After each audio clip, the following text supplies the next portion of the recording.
जयपुर के शहीद स्मारक पर राजीव गांधी युवा मित्र पिछले कई दिनों से धरना प्रदर्शन कर रही है। उनकी मांग है कि उनकी जो नियुक्ति कांग्रेस शासन काल में हुई थी, जिसे भाजपा सरकार ने समाप्त कर दिया, उसे वापस बहाल किया जाए। इन्हीं के समर्थन में पूर्व डिप्टी सीएम और कांग्रेस नेता सचिन पायलट शहीद स्मारक पहुंचे और राजीव गांधी युवा मित्रों से मुलाकात की। पायलट ने मीडिया से रूबरू होते हुए कहा कि सरकार की यह कार्रवाई कहीं न कहीं प्रतिशोध की भावना से की जा रही है।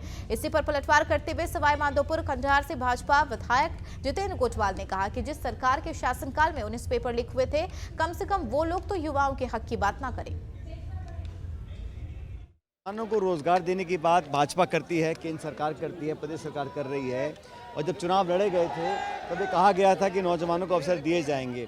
तो मेरा आग्रह है कि जिन लोगों को ऑलरेडी सर्विस पर रखा गया है, उनको अगर हम बढ़ा नहीं सकते, उसमें इजाफा नहीं कर सकते, उनको परमानेंट करके और कोई विकल्प नहीं ढूंढ सकते, तो कम से कम जो स्थिति बनी हुई है उसमें लोगों के रोजगार खत्म कर कर नौकरियां कम करने का जो काम हो रहा है, इसका हम सब विरोध करते हैं। और मैं सरकार से भी चाहता हूं कि इतने सारे हजारों नौजवानों को जिनको सरकार ने नौकरी पर रखा था, अगर आपको किसी एक नाम से आपको परहेज है, उसका नाम बदलना चाहते हैं, टर्म्स कंडीशंस बदलना चाहते हैं, कुछ प्रावधानों में बदलाव करना चाहते हैं, उन सब के लिए चर्चा करें, कोई दिक्कत नहीं है।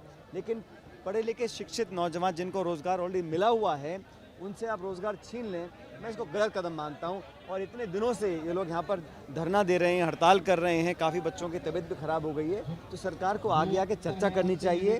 और मेरा इतना ही निवेदन है कि अगर आप और नौकरी नहीं दे पा रहे हैं, तो कम से कम जिनको नौकरी हमने दी थी नौजवानों को, उनको द्वेषतापूर्ण कार्रवाई कर उन नौकरियों को ख़त्म करेंगे तो बड़ा गलत संदेश जाएगा नौजवानों के बीच में। इसलिए आज मैं इन सभी नौजवानों का समर्थन देने के लिए, इनकी मांगों का समर्थन करने के लिए यहाँ पर आया हूँ और उम्मीद करता हूँ कि सरकार विवेक से इस्तेमाल अपना कर इन लोगों की नौकरी दोबारा बहाल करेगी।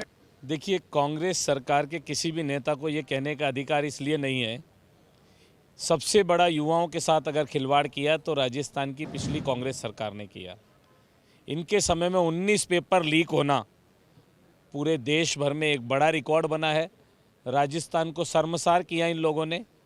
और जो जिन नियुक्तियों की ये बात कर रहे हैं राजीव गांधी मित्र वाली, उन नियुक्तियों में इन्होंने कांग्रेस का प्रचार करने के लिए वो लोग डेपुट किए थे और वो कांग्रेस के कार्यकर्ता थे। आम आदमी की अगर हम बात करें तो लोगों में इस बात को लेके बड़ा रोष था कि इन लोगों ने अपने परिवार, अपने रिश्तेदार के लोगों को नौकरी लगाई, आरपीएससी से लेके यहाँ तक लगाई नीचे तक। इस बात का बड़ा कष्ट था और निश्चित तौर पर हमने एक पेपर किया और 100% प्रमाणिकता से किया, कोई लीक होने की कोई घटना नहीं आई। और आगे भी हम इसी तरह से युवाओं की चिंता करते हुए युवाओं को रोजगार और नौकरी देने का प्रयास करेंगे।